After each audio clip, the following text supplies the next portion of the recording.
Mandal. Myself Ritika. Myself Nandini. Today we are going to explain about invisible ink. Gregor Johann Mandel, a German biologist mathematician, discovered a fundamental laws of inheritance in the year of 1865. Now let us start our experiment. For this experiment, we need earbud, matchbox, candle, lemon, paper. First, cut the lemon into 2 pieces. Then dip the earbud into lemon. Write some words using this earbud on a paper.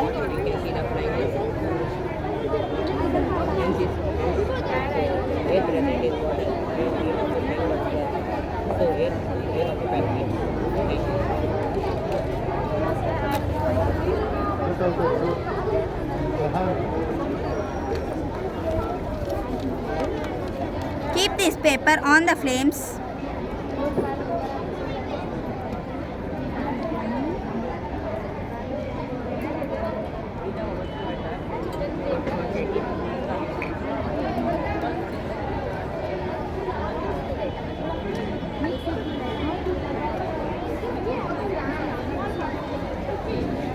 Here we can see the hidden words.